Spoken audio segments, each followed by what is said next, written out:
Welcome to our channel. వెనిజులాను Trump దాడి చేసి ఆక్యుపై చేసుకున్నాడు. ప్రెసిడెంట్ నికోలస్ మదురోను వాళ్ళ భార్య సిలియా ఫ్లోరెస్ను బంధించి అమెరికాకు తీసుకెళ్తున్నారు. సో వాళ్ళిద్దరిని అమెరికన్ ప్రభుత్వం, అమెరికన్ కోర్టులు విచారించి అతనికి శిక్ష వేసే అవకాశం ఉంది. ఎందుకంటే అమెరికాలో జస్టిస్ డిపార్ట్మెంటు అతనికి శిక్ష విధించారు. శిక్ష అంటే నేరస్తుడిగా ప్రకటించారు. అతన్ని పట్టుకున్న వాళ్ళకి లేకపోతే అతన్ని పట్టుకోవడానికి హెల్ప్ చేసిన వాళ్ళకి $50 మిలియన్ బహుమతి కూడా ప్రకటించారు. సో శనివారం అర్లీ మార్నింగ్ 2 గంటల ప్రాంతంలో ఈ ఆపరేషన్ ఫ్రీ వెనిజులా జరిగింది. దాదాపు 10,000 మందికి పైన డెల్టా ఫోర్స్ అంటారు. అంటే అమెరికాలో ఎలీట్ ఆపరేషన్ చేసే ఫోర్స్ని డెల్టా ఫోర్స్ అంటారు. వాళ్ళు అటాక్ చేశారు. స్పెషల్ ఆపరేషన్కి సంబంధించిన హెలికాప్టర్లు వెనిజులాకి వెళ్ళాయి. సో అక్కడ రాజధాని కరాకస్ మీద దాడి చేశారు. అట్లాగే ఇంకొన్ని నగరాల మీద కూడా చేశారు. ముఖ్యంగా మిలిటరీ స్థావరాల మీద, తర్వాత ఎయిర్పోర్ట్ మీద, తర్వాత అధ్యక్ష భవనం మీద చేశారు. అయితే నికోలస్ మదురో ఒక రహస్యమైన ప్రదేశంలో ఉన్నాడు అని చెప్తున్నారు. అది అమెరికన్స్కి తెలిసి ఆ ప్రదేశాన్ని చుట్టుముట్టి అటాక్ చేసి బెడ్ మీద నుంచి వాళ్ళిద్దరిని భార్యాభర్తల్ని పట్టుకొని సంకెళ్ళు వేసి వాళ్ళ నేవీలో తీసుకెళ్లారు. సో ఇది ప్రపంచం అంతా ఒక్కసారిగా నివ్వెరపోయింది, షాక్ అయింది. అంటే ఒక దేశం మీదకి దాడి చేసి ఆ ప్రెసిడెంట్ను వాళ్ళ భార్యను బంధించి అమెరికాకు తీసుకుపోవడం ఈ మధ్య కాలంలో ఇదే మొదటిసారి. లాస్ట్ టైము మనకి పనామా మీద 1989లో దాడి జరిగిన తర్వాత ఇప్పటి వరకు ఈ స్థాయి దాడి అనేది అమెరికా చేయలేదు. సో ఇది ట్రంప్ బరి తెగించాడా? అసలు ఏం జరిగింది? వెనెజులాలో పరిస్థితులు ఏంటి? ఎందుకు ఈ పరిస్థితి వెనెజులాకు వచ్చింది? దీనికి కారణాలు ఏంటి అనేది మనం తెలుసుకుందాం. ముందుగా వెనెజులా గురించి బ్రీఫ్గా చెప్పుకోవాలంటే 1999లో హ్యూగో చావెజ్ అంటారు. ఆయన కమ్యూనిస్ట్ లీడరు. ఆయన ప్రభుత్వాన్ని ఏర్పాటు చేశాడు. ఆయన 2013 వరకు పరిపాలించాడు. ఈ హ్యూగో చావెజ్ ఉన్నప్పుడు కూడా అమెరికా అతన్ని తొలగించాలని 2022లో ఒక సైనిక తిరుగుబాటుని ప్లాన్ చేసింది. కానీ అది సక్సెస్ కాలేదు. ఆయన కమ్యూనిస్ట్ కాబట్టి, అంటే Russia, China kind of communist కాకపోవచ్చు, కానీ ఒక రకమైన లెఫ్టిస్ట్ అంటారు ఆయన. ఆయన దాదాపు 70-80% దేశంలో ఉండే అన్ని వనరులను జాతీయం చేశాడు. గవర్నమెంట్ ఆధ్వర్యంలోనే ఉన్నట్టుగా ఉంటాయి.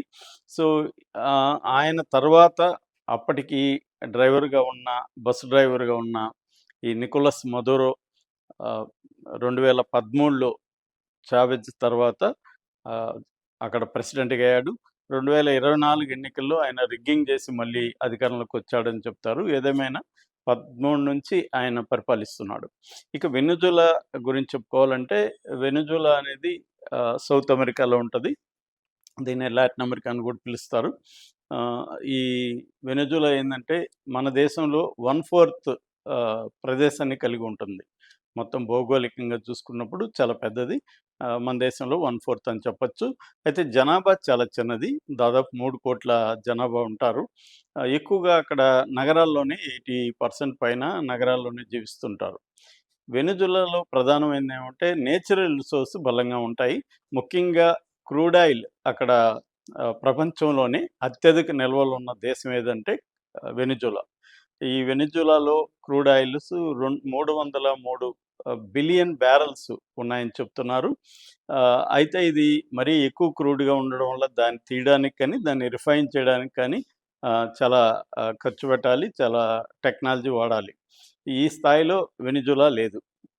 వెనిజులాకి చావెజ్ ఉన్నప్పటి నుంచి అమెరికాకి వెనిజులాకి మధ్య గొడవలు జరుగుతున్నాయి. అమెరికా మాట వెనిజులా వినట్లేదు. అయితే వెనిజులా ఒపెక్ దేశాల్లో అంటే పెట్రోలియాన్ని ఉత్పత్తి చేసే దేశాల సమాఖ్య. ఆ సమైక్యలో కూడా ఫౌండర్ మెంబర్ అని చెప్పుకోవచ్చు. సో, ఇక్కడ ఏమవుతుందంటే ఒక సింపుల్ విషయాన్ని మనం అర్థం చేసుకోవాలి. అదేంటంటే అమెరికా ప్రపంచవ్యాప్తంగా డాలర్ డామినేషన్ మనకు తెలుసు. 1940స్‌లో అది మొదలైంది. అక్కడి నుంచి అది పెరుగుతూ వచ్చింది. ఈ డాలర్ డామినేషన్‌ని ఎవరు వ్యతిరేకించినా గూడా అమెరికా సహించే పరిస్థితి లేదు. అది నయానో భయాన్నో ఆహ్, ఆహ్, తన డాలర్ డామినేషన్‌ని కంటిన్యూ చేయడానికి అమెరికా ట్రై చేస్తుంది. ఇక్కడ ఈ ఉత్పత్తులు లేకపోతే ఆయిలు డాలర్లలోనే కొనుగోలు చేయాలి, అమ్మకాలు జరగాలి. వ్యాపారం డాలర్‌లోనే జరగాలి అనేది అమెరికాకుండే లక్ష్యం. కానీ ఇరాక్‌లో సద్దాం హుస్సేన్ గాని, లేకపోతే ఇప్పుడు నికోలస్ మదురో గాని వీళ్ళంతా దాన్ని ధిక్కరించడం, యూరో లకి అమ్మడం, లేకపోతే చైనా కరెన్సీకి, రష్యా కరెన్సీకి, ఇటు ఇరాన్‌కి డాలర్‌లో కాకుండా వేరే కరెన్సీలు అమ్మడం, అట్లాగే ఆ వనరుల మీద తమ ఆధిపత్యం లేకపోవడం, ఇవన్నీ గూడా అమెరికాకి కోపం తెప్పించాయి. దాని పర్యవసనంగా 2017లో ఒబామా ప్రభుత్వం వెనిజులా మీద ఆంక్షల్ని విధించింది. అయితే నికోలస్ మదురో ఏం చేశాడంటే ఆల్టర్‌నేట్‌గా ఇటు చైనాతో ఒప్పందాలు చేసుకున్నాడు, రష్యాతో మిలిటరీ ఒప్పందాలు చేసుకున్నాడు, ఇరాన్‌తో కూడా చేసుకున్నాడు. అక్కడి నుంచి China belt and road initiative అంటారు. బెల్ట్ అండ్ రోడ్ ఇనిషియేటివ్ దాదాపు 150 దేశాల్లో చైనా పెట్టుబడులు పెడుతుంది. ఇన్‌ఫ్రాస్ట్రక్చర్ కావచ్చు, పోర్టుల నిర్మాణం కావచ్చు, తర్వాత ఎలక్ట్రిసిటీ కావచ్చు, రోడ్డు కావచ్చు, ఇలాగ రకరకాల ఇన్‌ఫ్రాస్ట్రక్చర్ ప్రాజెక్ట్స్‌లో పెట్టుబడులు పెడుతుంది. అట్లాగే ఎస్‌ఈజెడ్ లాంటివి ఏర్పాటు చేస్తుంది. అట్లాగా వెనెజులాకు కూడా ఆల్ వెదర్ అగ్రీమెంట్ అంటారు. ఆల్ వెదర్ స్ట్రాటజిక్ అగ్రీమెంట్ అనేది చేసుకున్నారు. అందులో భాగంగా చైనా $60 బిలియన్ ఇన్వెస్ట్‌మెంటు అక్కడ పెట్టింది. లోన్ గూడా ఇచ్చింది వెనెజులాకి.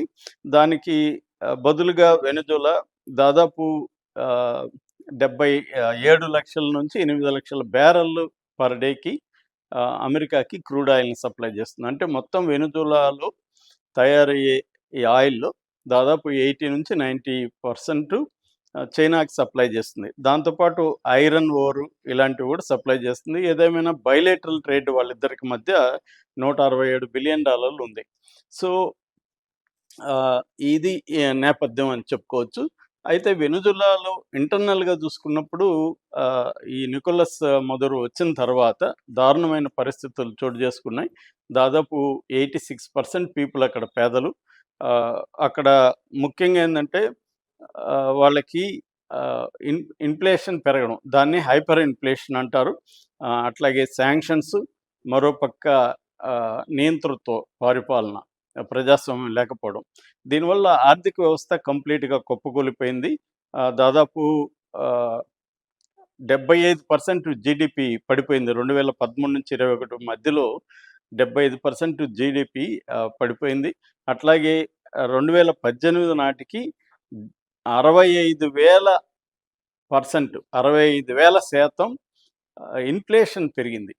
సో, దాంతో అల్లకల్లోలమైపోయి దాదాపు 80 లక్షల మంది ప్రజలు, 3,00,00,000 జనాభాలో 80 లక్షల మంది ప్రజలు ఆ దేశాన్ని వదిలి వివిధ దేశాలకు పారిపోయారు. ప్రధానంగా అమెరికాకి ఎక్కువ మంది వెళ్లారు. సో, ఆర్థిక వ్యవస్థ దారుణంగా ఉంది. శాంక్షన్స్ వాళ్ళ దేశం మీద ఉన్నాయి.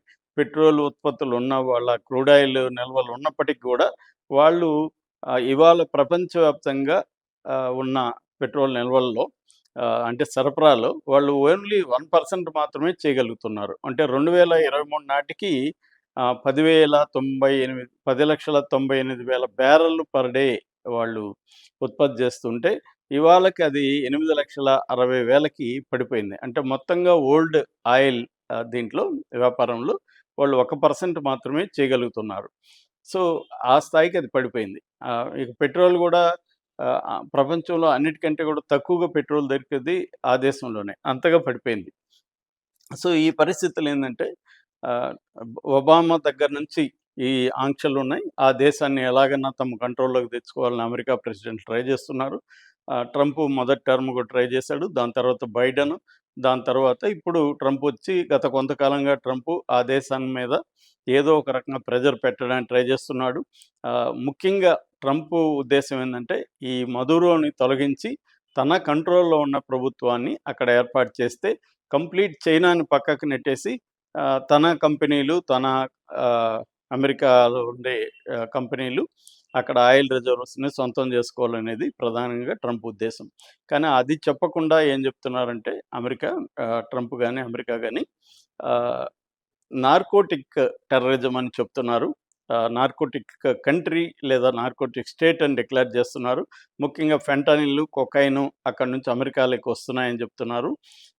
అలాగే ఆయిల్‌ని అక్కడ కరేబియన్ సీలో దొంగిలిస్తున్నారని కూడా చెప్తున్నారు. సో, ఈ 2 కారణాలు. మూడోదొచ్చి అక్కడి నుంచి వలసలు. అంటే అక్కడి నుంచి జైళ్ళల్లో గాని, లేకపోతే మెంటల్ ఇన్‌స్టిట్యూట్‌లో గాని ఉన్న వాళ్ళందరినీ విడుదల చేసి అమెరికాకి ఈ ప్రెసిడెంట్ పంపిస్తున్నాడు. ఈ 3 కారణాలను ప్రధానంగా అమెరికా చెప్తుంది. దాడి చేయడానికి గాని, ఆ ప్రెసిడెంట్‌ని తీసుకురావడానికి గాని. కానీ ఇక్కడేందంటే అమెరికా ముందు నుంచి గూడా వివిధ దేశాల్లో ప్రభుత్వాలను మార్చడం, దాడులు జేయడం, ఆ ప్రభుత్వాలను మార్చడం, తనకి పప్పెట్‌గా ఉండే ప్రెసిడెంట్లు గావచ్చు, ప్రధానమంత్రులు గావచ్చు, ఆ దేశాల్లో పెట్టడం. దాదాపు ఇలాగా ఇప్పటివరకు 80 దేశాల్లో ఇచ్చేసింది. ఇది 19థ్ సెంచరీ నుంచి గూడా ఉంది. 19థ్ సెంచరీలో 1846లో మెక్సికో మీద దాడి చేసింది. 20థ్ సెంచరీలో తీసుకుంటే గౌతమాలా 1954 గాని, చిలీ 1973 గాని, పనామా 1989 గాని, గ్రెనేడా 1983 గాని ఇలాగ చూసాము. అంటే ఇదంతా కూడా లాటిన్ అమెరికా దేశాల గురించి. అది కాకుండా ఇరాక్ 2003, లిబియా 2011, ఆ తర్వాత ఇప్పుడు ఇరాన్ మీద కూడా నేను దాడి చేస్తానని చెప్తుంది అమెరికా. సో, ఇలాగా వివిధ దేశాల్లో వనరుల మీద పట్టు కోసం, డాలర్ ఆధిపత్యం కోసం చేస్తుంది. ఇది క్లియర్‌గా ఎకనామిక్ వార్‌ఫేర్ తప్ప మిలిటరీ వార్‌ఫేర్ కాదు. ఒక రౌడీలాగా ఏ ఇంటర్నేషనల్ లాని గాని, యూఎన్ సెక్యూరిటీ కౌన్సిల్ అనుమతి గాని ఏవీ లేకుండా చివరికి అమెరికాలో కాంగ్రెస్ అనుమతి గూడా లేకుండా, అంటే అమెరికాలో పార్లమెంట్‌ని కాంగ్రెస్ అంటారు. దాని అనుమతి గూడా లేకుండా ట్రంపు ఈ చర్య తీసుకోవడాన్ని ఆల్రెడీ చైనా, రష్యా ఖండించాయి. ఆహ్, ఆహ్, ఆహ్, లాటిన్ అమెరికా అనేక దేశాలు గూడా చిలీ గాని, కొలంబియా గాని, మెక్సికో గాని ఇలాంటి దేశాలంతా ఖండిస్తున్నాయి. ఇదేమన్నా థర్డ్ వరల్డ్ వార్‌కి దారి తీస్తుందా అనే భయాందోళన కూడా చాలా మందిలో నెలకొంది. అయితే అమెరికన్ కంపెనీలు మాత్రం ఉత్సాహంగా ఉన్నాయి. ఆల్రెడీ షెవ్రాన్ కంపెనీ అక్కడ ఆయిల్ దీంట్లోకెళ్ళింది. ఇంకా ఇప్పుడు ఆహ్, వెనెజులాని మేమే పరిపాలిస్తామని ట్రంప్ ఇందాక ప్రకటించాడు. సో, ఇప్పుడు వెనెజులాలో ఉండే కంప్లీట్ వనరులు ముఖ్యంగా ఆయిల్ మీద అమెరికా ప్రైవేట్ కంపెనీలకి ఇచ్చే అవకాశం ఉంది. కొద్ది రోజుల తర్వాత అక్కడున్న ప్రతిపక్ష నాయకురాలు కొరీనా మచాడో, ఆమెకు మొన్న నోబెల్ ప్రైజ్ వచ్చింది. ఆ ప్రైజ్‌ని కూడా ట్రంప్‌కి అంకితం చేసింది. ఆమెను అక్కడ పెడతారు. పెట్టి మొత్తం వనరుల్ని ప్రైవేటైజ్ చేసేసి అమెరికన్ కంపెనీలకి అప్పగించే కార్యక్రమం జరగబోతుంది. ఒక రకంగా అది అమెరికన్ కాలనీలాగా వెనెజులా మిగిలిపోయే అవకాశం కనిపిస్తుంది. దీన్ని ఏ స్థాయిలో వివిధ దేశాలు వ్యతిరేకిస్తాయనే దాన్ని బట్టి ఆహ్, ప్రపంచ యుద్ధం వస్తుందా రాదా అనేది చెప్పొచ్చు.